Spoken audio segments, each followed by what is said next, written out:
علی کو اعتراض نہیں ہے، علی کو اعتراض نہیں ہے، نبی کلمہ پڑھا رہے ہیں، ابو سفیان کلمہ پڑھ رہے ہیں، ابو موسیٰ اشعری کلمہ پڑھ رہے ہیں، امیر معاویہ کلمہ پڑھ رہے ہیں، ہندہ کلمہ پڑھ رہی ہیں۔ اگر ان کا اسلام قبول نہ ہوتا، قابل قبول نہ ہوتا، مولا علی عرض کرتے یا رسول اللہ کن کو کلمہ پڑھا رہے ہیں؟ یہ لوگ دل سے مسلمان نہیں ہو رہے ہیں۔ ارے جنہیں نبی مسلمان کہیں، جنہیں علی مسلمان کہیں، جنہیں حسن مسلمان کہیں، جنہیں حسین مسلمان کہیں، جنہیں فاطمہ مسلمان جانے، آج 1400 سال کے بعد کسی مجاور کو یہ حق نہیں ہے کہ وہ کہے کہ نبی کے صحابہ معاذ اللہ مسلمان نہیں ہے۔ جو انہیں مسلمان نہیں مانتا ہے سمجھ جاؤ کہ سنی نہیں۔ اللہ اکبر، اللہ آپ سوچئے عام فہم بات ہے، عام فہم بات ہے، لیکن آج یہ بات سمجھ میں نہیں آ رہی ہے۔ لوگ گمراہ کر رہے ہیں، ہمارے کہیں عقیدے کو بگاڑا جا رہا ہے، کہیں ہمارے عمل کو بگاڑا جا رہا ہے، کہیں ہمارے طریقے کو بگاڑا جا رہا ہے، کہیں ہمارے کلچر پہ حملہ کیا جا رہا ہے، کہیں ہماری شریعت پہ حملہ کیا جا رہا ہے، کہیں ہمارے بزرگوں کی وراثتوں پہ حملہ کیا جا رہا ہے۔ مسلمانوں آج ضرورت ہے کہ آپ اپنی اصلاح کرو، سنبھلنے کی کوشش کرو، نہ سنبھلو گے تو مٹ جاؤ گے۔ یہ ہندی مسلمانوں تمہاری داستان تک بھی نہ ہوگی داستانوں میں۔ میں مبارکباد پیش کرتا ہوں ان تمام اراکین کو، تمام زائرین کو، تمام مسلمانوں کو جو بڑے حضرت کے عرس میں آئے ہیں، اور جماعت رضائے مصطفیٰ رضوی گروپ کیا پوچھنا ہے آج کے زمانے میں؟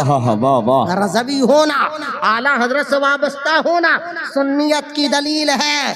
یاد رکھو ہم لوگ بھی تنظیمیں چلاتے ہیں، ہم لوگ سوسائٹیاں چلاتے ہیں، ہم لوگ مدرسے چلاتے ہیں۔ آپ کے یہاں مدرسہ حبیبیہ یہ سرکار مجاہد ملت کے نام پر بڑے حضرت نے کھولا تھا۔ اس بچے کو، اس مدرسے کو آگے بڑھاؤ، اس مکتب کو ترقی دو، اس مکتب کو پروان چڑھاؤ۔ اس مکتب میں اگر ترقی ہوگی، بچے پڑھیں گے، عالم و حافظ بن کر کے نکلیں گے، تو بڑے حضرت کے لیے سب سے بڑا ایصال ثواب ہوگا۔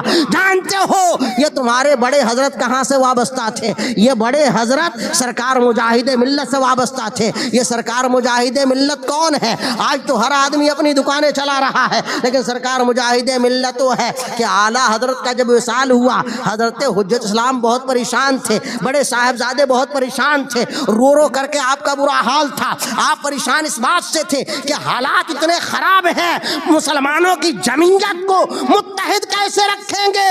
ایک دن اعلیٰ حضرت رضی اللہ تعالیٰ عنہ کو خواب میں دیکھا بڑے صاحبزادے نے۔ کیا دیکھتے ہیں کہ اعلیٰ حضرت ایک لڑکے کی طرف اشارہ کر رہے ہیں، اس لڑکے کی عمر 12-14 سال کی ہے، اور اشارہ فرمایا، کہا کہ بیٹا حامد رضا گھبرانا نہیں، یہ لڑکا تمہاری مدد کرے گا۔ کچھ دنوں کے بعد کیا دیکھتے ہیں کہ ایک لڑکا آیا، مزار شریف پہ فاتحہ پڑھا، اعلیٰ حضرت کے صاحبزادے حجت الاسلام نے دیکھا، دیکھنے کے بعد اس لڑکے کو بلایا۔ جانتے وہ لڑکا کون تھا؟ وہ سرکار مجاہد ملت تھے۔ اپنی نومری کے عالم میں سرکار اعلیٰ حضرت کی بارگاہ میں فاتحہ پڑھنے آئے ہیں۔ حجت اسلام نے فرمایا کہ اعلیٰ حضرت نے جس کی صورت دکھائی تھی، جس کی پہچان کرائی تھی، وہ تم ہی ہو۔ تم کون ہو؟ کہاں سے آئے ہو؟ انہوں نے کہا میرا نام حبیب الرحمان ہے، میں اڑیسہ سے آیا ہوں۔ سرکار اعلیٰ حضرت کی بارگاہ میں بریلی شریف میں سرکار مجاہد ملت رہنے لگے، وہاں تعلیم حاصل کیا، اور تعلیم حاصل کرنے کے بعد اتنے بڑے بنے کہ اب انہیں حبیب الرحمان نہیں کہا جا رہا ہے، دنیا انہیں مجاہد ملت کہہ رہی ہے۔ ایسا عالم ربانی اور اعلیٰ حضرت کا ایسا چاہنے والا آپ نے دیکھا نہیں ہوگا۔ جب اعلیٰ حضرت کا ابھی شروع میں اس زمانے میں جب عرس ہوتا تھا، تھوڑے سے لوگ ہوتے تھے، 200-400 لوگ ہوتے تھے۔ سرکار مجاہد ملت رحمت اللہ تعالی علیہ سفید کرتا اور سفید تابن پہنا کرتے تھے۔ آپ سرکار اعلیٰ حضرت کے یہاں لنگر کے لیے لائن میں کھڑے تھے، لنگر کے لیے لائن میں کھڑے تھے۔ آج ہمارے یہاں کوئی مولانا کیا کوئی مؤذن بھی لائن میں کھڑا نہیں ہوگا لنگر کے لیے، کہے گا کہ اس سے اچھا ہمارے یہاں بنتا ہے، اگر کمیٹی والوں کو لنگر کھلانا ہے لا کے ہمارے گھر پہنچا جائیں، اور ہمارے لیے نہیں ہمارے بچوں کے لیے پہنچا جائیں۔ لیکن یہ اعلیٰ حضرت کی بارگاہ کا لنگر ہے۔ غوث اعظم کے لنگر کا کیا اندازہ ہوگا؟ غوث اعظم خواجہ گرماس کے لنگر کی اہمیت کا کون اندازہ لگا سکتا ہے؟ اعلیٰ حضرت کے عرس کا لنگر ہے۔ سرکار مجاہد ملت جیسا وفادار دار خالص سنی حنفی محمدی ہے. سرکار مجاہد ملت لائن میں کھڑے ہیں. اس زمانے میں مناظر اہل سنت حضرت علامہ مولانا الحاج شاہ عبد المصطفیٰ صاحب رودولوی پڑھ رہے تھے. منظر اسلام میں آپ آئے اور لپک کر کے ہاتھ چوما, کہا کہ حضور آپ تشریف لے چلے حجرے میں اور میں ابھی لنگر لے کر کے آتا ہوں. وہ سمجھ رہے تھے کھانے کے لیے لائن میں لگے ہیں, وہ لنگر کو کھانا ہی سمجھ رہے تھے. انہوں نے یہ سمجھا کہ بھوک لگی ہوگی, کھانا کھانے کے لیے لائن میں لگے ہیں. لیکن آپ ذرا اندازہ لگاؤ, بزرگوں کے عرس میں آنے والوں, بزرگوں کا عرس کرنے والوں, لنگر کے نام پر بڑی بڑی جگہ چڑھانے والوں, لنگر کی اہمیت کا اندازہ آپ کیا جانو. بڑے حضرت کے اس حضرت سے پوچھو, بڑے حضرت نے جس کو اپنا حضرت مانا اس حضرت سے پوچھو. سرکار مجاہد ملت فرماتے ہیں کہ کیا تم سمجھ رہے ہو کہ حبیب الرحمان کھانے کے لیے لائن میں کھڑا ہے؟ لائن میں کھڑا کھانے کے لیے نہیں ہے, دو روٹیوں کے لیے نہیں ہے, بریانی کے لیے لائن میں نہیں کھڑا ہے. آپ فرماتے ہیں کہ داتا کا دربار ہے, داتا کا دربار ہے. یہاں لائن میں جھولی لے کر کے کھڑے ہیں, دامن پھیلائے کھڑے ہیں کہ داتا کو کرم ہو, داتا کا کرم ہو جائے, داتا کو ترس ہو جائے اور اپنی عطاؤں سے سرفراز فرماتے ہیں. یہ مجاہد ملت ہے, وہ مجاہد ملت ہے. اس مجاہد ملت کے چاہنے والے, ان کے ماننے والے یہ حضرت ہیں. جانتے ہیں اعلیٰ حضرت کے چاہنے والے ہمارے آپ کے جیسے نہیں, کیا بات ہے, نعرہ لگا کر کے گھر چلے جائیں, بلکہ اعلیٰ حضرت کے چاہنے والے نام لیوا مجاہد ملت, حافظ ملت, برہان ملت, ان جیسے لوگ, مفتی اعظم علامہ برہان ملت جبل پوری جیسے لوگ, ملک العلماء جیسے لوگ, محدث صورتی جیسے لوگ, یہ لوگ ہیں اعلیٰ حضرت کے چاہنے والے. اعلیٰ حضرت نے جہاں کتابیں لکھی وہیں مدرسہ قائم فرمایا. مدرسے کا نام جامعہ منظر اسلام رکھا. اس مدرسے کے جانتے ہیں سب سے پہلے فارغ کا نام کیا ہے؟ سب سے پہلے فارغ کا نام ملک العلماء علامہ سید ظفر الدین بہاری ہے. سب سے پہلے طالب علم کا نام ملک العلماء علامہ سید ظفر الدین بہاری ہے. اعلیٰ حضرت نے مدرسہ کھولا, تصنیف کیا, کتابیں لکھی اور ساتھ ہی ساتھ ایک تنظیم قائم کی. اس تنظیم کا نام جماعت رضائے مصطفیٰ. جانتے ہو جماعت رضائے مصطفیٰ ہمارے جیسے کسی مولوی صاحب نے نہیں قائم کیا, آج کے زمانے میں قاضی القضات نے نہیں قائم کیا, بلکہ اعلیٰ حضرت نے قائم کیا. اور اس جماعت کا کام ہمارے جیسے لوگوں نے نہیں, حجت الاسلام نے کیا, مفتی اعظم نے کیا, صدر الشریعہ نے کیا, صدر الفاضل نے کیا, مجاہد ملت نے کیا, برہان ملت نے کیا, مولانا رحم الہی منگلوری نے کیا. ایسے لوگ جس جماعت کے ممبر رہے ہوں, آج اگر وہ جماعت آپ کے یہاں چل رہی ہے یا پورے ہندوستان میں جہاں جہاں وہ قائم ہے, ہمیں چاہیے کہ اس جماعت کا سپورٹ کریں, اس کا ممبر بنے. اس کا ممبر بننا در حقیقت اعلیٰ حضرت سے وابستہ ہونے کی دلیل ہے. اعلیٰ حضرت کے طریقے پہ قائم رہو, جو اعلیٰ حضرت کے طریقے پہ قائم رہے گا. آج کے زمانے میں سمجھ جانا کہ یہ سنیت کی دلیل ہے. بہار کے رہنے والے ایک بڑے عالم گزرے ہیں, مولانا قادر بخش ساسرامی.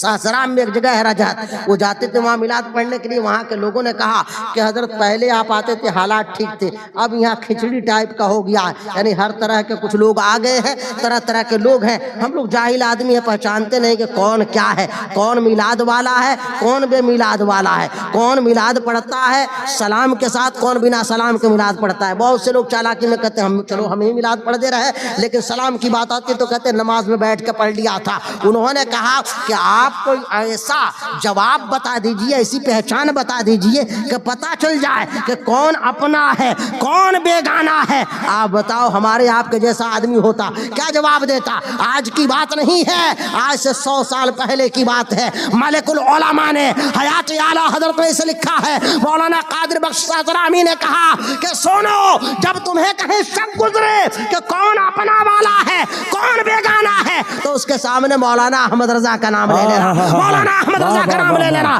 چہرہ کھل اٹھے تو سمجھ جانا کہ یہ اپنا والا ہے, چہرہ بگڑ جائے تو سمجھ جانا کہ یہ دوسرا ہے, غلط پاجامے والا ہے, چھوٹے پاجامے والا ہے, سمجھ جانا کہ یہ اپنا نہیں ہے. آپ بتاؤ کیا بات نہیں ہے, یہ اس زمانے کی بات ہے. اسی زمانے میں ہمارے بڑے بڑے بزرگوں نے اعلیٰ حضرت کو سنیت کی پہچان بتایا. آج کے زمانے میں بھی اگر سنی اور وہابی کی پہچان کرنی ہے, اس کے سامنے مصطفیٰ جان رحمت پہ لاکھوں سلام پڑھ دو, سمجھ میں آ جاتا ہے کون اپنا ہے. پڑھ دو کعبے کے بدردجا, سمجھ میں آ جاتا ہے. کہہ دو کہ کر کے تمہارے گناہ مانگے تمہاری پناہ, تم کہو دامن میں یار تم پہ کروڑوں درود, کہو کہ یا رسول اللہ آنکھ عطا کیجئے, اس میں ضیاء دیجئے, جلوہ قریب آ گیا, تم پہ کروڑوں درود, کہو کہ تم ہو جواد و کریم, تم ہو رؤوف و رحیم, بھیک ہو داتا تھا, تم پہ کروڑوں درود. پتہ چل جائے گا کون ہے. پڑھو کہ سرور کہوں کہ مالکو,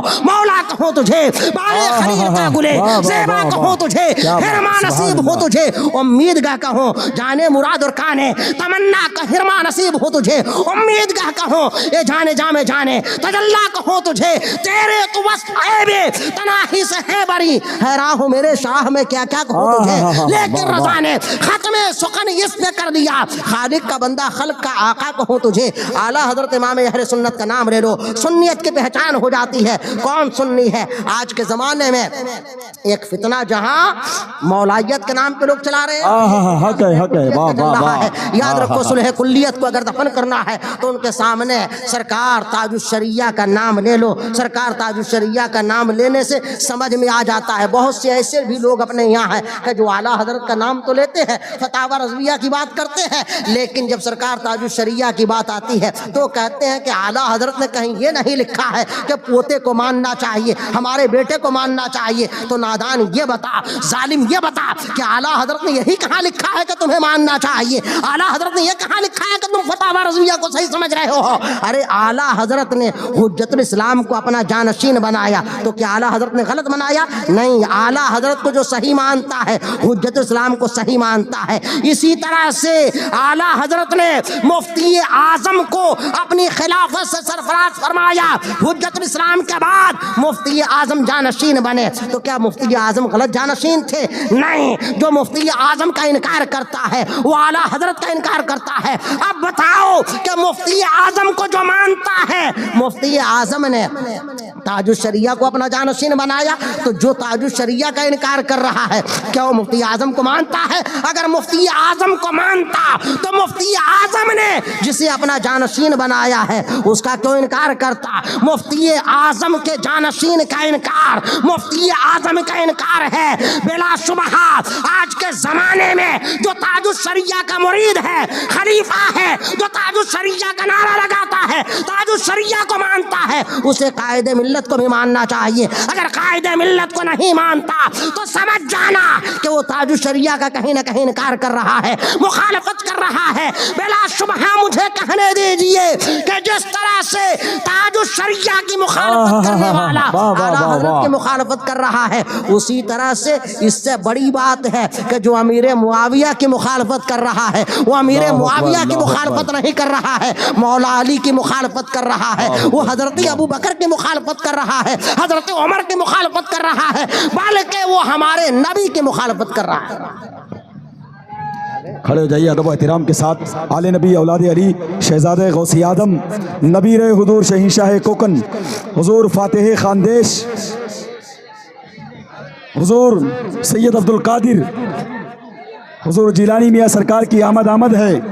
ادب و احترام کے ساتھ حضور سید صاحب قبلہ کو منبر نور پر آنے دے. بھائی کوئی بھی مسافہ نہ لے, کوئی بھی ملاقات کرنے کی کوشش نہ کرے, ادب کا خیال کرے اور منبر نور پر سید صاحب قبلہ کو آنے دے.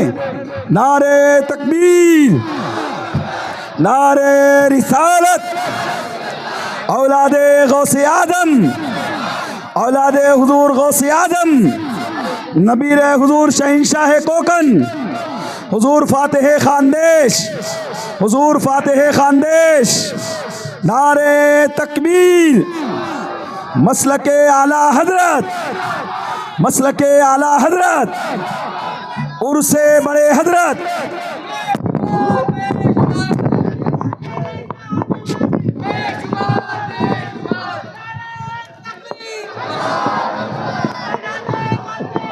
زندہ آباد, زندہ آباد. سبھی حضرات بیٹھ جائے ادب و احترام کے ساتھ.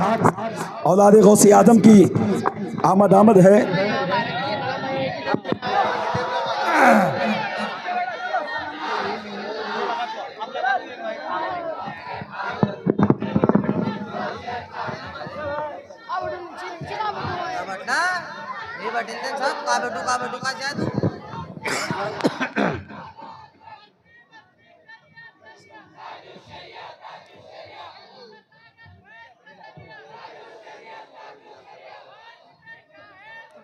پڑھیے درود شریف اللہم صلی علی سیدنا و مولانا محمد طب القلوب و دوائها وعافیت الابدان و شفائها و نور الابصار و ضیائها وعلی آلہ وبارک وسلم صلاۃ و سلام علیک یا رسول اللہ۔ آپ اپنے سر کی آنکھوں سے ملاحظہ فرما رہے ہیں کہ خلیفہ حضور تاج الشریعہ ناشر مسلک اعلیٰ حضرت پیر طریقت حضرت سید شاہ الحاج عبد القادر جیلانی میاں صاحب دامت برکاتہم العالیہ کی تشریف آوری ہو چکی ہے۔ آپ ان کے چہرے کی زیارت کر رہے ہیں، تشریف فرما ہے۔ یہ حضرات ان کی جو نسبت ہے بہت ہی عالی نسبت ہے، بہت بڑا مرتبہ ہے، اس نسبت کا اعلیٰ حضرت فاضل بریلوی رضی اللہ تعالیٰ عنہ اور ہمارے تمام مشائخین کرام نے سادات کرام کا احترام فرمایا ہے۔ ہمیں بھی سادات کرام کا احترام کرنا چاہیے۔ میں یہ عرض کر رہا تھا کہ جو آدمی تاج الشریعہ کا نام لیتا ہے، جو آدمی قائد ملت کا نام لیتا ہے، یہ یاد رکھنا چاہیے کہ قائد ملت تاج الشریعہ سرکار مفتی اعظم حجت اسلام برہان ملت مجاہد ملت یہ سب شاخیں ہیں اعلیٰ حضرت فاضل بریلوی کی تعلیمات کی۔ اعلیٰ حضرت کی تعلیمات کو ان حضرات نے عام کیا ہے۔ اگر کوئی شخص کہے کہ ہم اعلیٰ حضرت کو مانتے ہیں برہان ملت کو نہیں مانتے، کوئی کہے کہ ہم اعلیٰ حضرت کو مانتے ہیں حجت اسلام کو نہیں مانتے، کوئی کہے کہ ہم اعلیٰ حضرت کو مانتے ہیں تاج الشریعہ کو نہیں مانتے، اس کا مطلب یہ ہے وہ جھوٹ بول رہا ہے، دھوکہ دے رہا ہے۔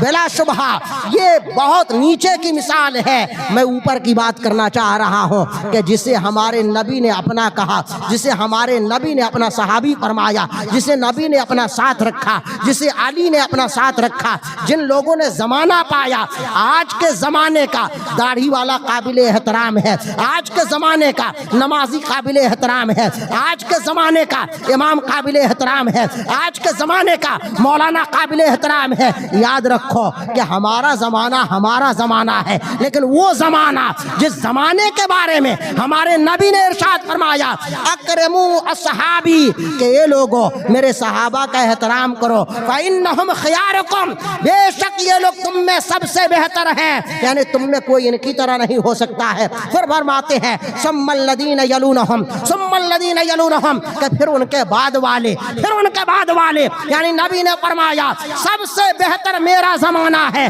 اور میرے بعد میرے صحابہ کا زمانہ بہتر ہے، ان کے بعد والوں کا زمانہ بہتر ہے، تابعین کا زمانہ بہتر ہے۔ حضرت امیر معاویہ کب تھے؟ غوث پاک کے زمانے میں تھے؟ نہیں۔ خواجہ صاحب کے زمانے میں تھے؟ نہیں۔ اعلیٰ حضرت کے زمانے میں تھے؟ نہیں۔ انہوں نے اسلام کب قبول کیا؟ ہمارے زمانے میں نہیں۔ ان کو مسلمان کس نے کہا؟ ہم نے، آپ نے نہیں، بلکہ ان کے اسلام کی شہادت نبی کی حدیثیں دے رہی ہیں، قرآن دے رہا ہے، قرآن فرما رہا ہے وَكُلًّا وَعَدَ اللَّهُ الْحُسْنَى، قرآن کہہ رہا ہے رضی اللہ عنہم ورضوا عنہ، رضی اللہ عنہ ورضوا عنہ کہ یہ اللہ سے ڈرنے والے لوگ ہیں، یہ اللہ ان سے راضی ہے اور یہ اللہ سے راضی ہیں۔ اللہ جن سے راضی ہو، آج کا کوئی مجاور ان سے ناراض ہو جائے، آج کا مولانا ان سے ناراض ہو جائے، آج کا کوئی پیر ان سے ناراض ہو جائے، آج کا مولانا ان سے ناراض ہو جائے، اپنا نام چاہے جو کچھ رکھے، اپنے آپ کو چاہے وہ شیعہ کہے، اپنے آپ کو چاہے سنی کہے، اپنے آپ کو چاہے مرزائی کہے، اپنے آپ کو چاہے مولائی کہے، نام کچھ بھی رکھ لے جو نبی کے صحابہ کو برا کہتا ہے، یاد رکھو سنی نہیں ہو سکتا ہے، اہل سنت سے نہیں ہو سکتا ہے۔ اہل سنت وہ ہے جن کے بارے میں اعلیٰ حضرت نے کہا ہے اہل سنت کا ہے بیڑا پارا صحابہ حضور نجم ہے اور ناؤ ہے اطرت رسول اللہ کی۔ نبی نے جن صحابہ کو اپنا کہا ہے، نبی نے جن صحابہ کو احترام کی نظروں سے دیکھا ہے، ان کی اگر آج کوئی توہین کرتا ہے تو مسلمانوں ان سے ہمیں بچنے کی ضرورت ہے، دور رہنے کی ضرورت ہے، انہیں سمجھانے کی ضرورت ہے۔ اگر وہ ہدایت پاتے ہیں تو ٹھیک ہے، ورنہ ایسے لوگوں سے ہمیں دور ہی رہنے میں ہمارے ایمان کی بھلائی ہے، عقیدے کی بھلائی ہے۔ خوب کی سیر چمن، پھول چنے شاد رہے، باغ با جاتا ہوں یہ گلشن تیرا آباد رہے۔ وآخر الدعوانا ان الحمدللہ رب العالمین۔ السلام علیکم ورحمۃ اللہ وبرکاتہ۔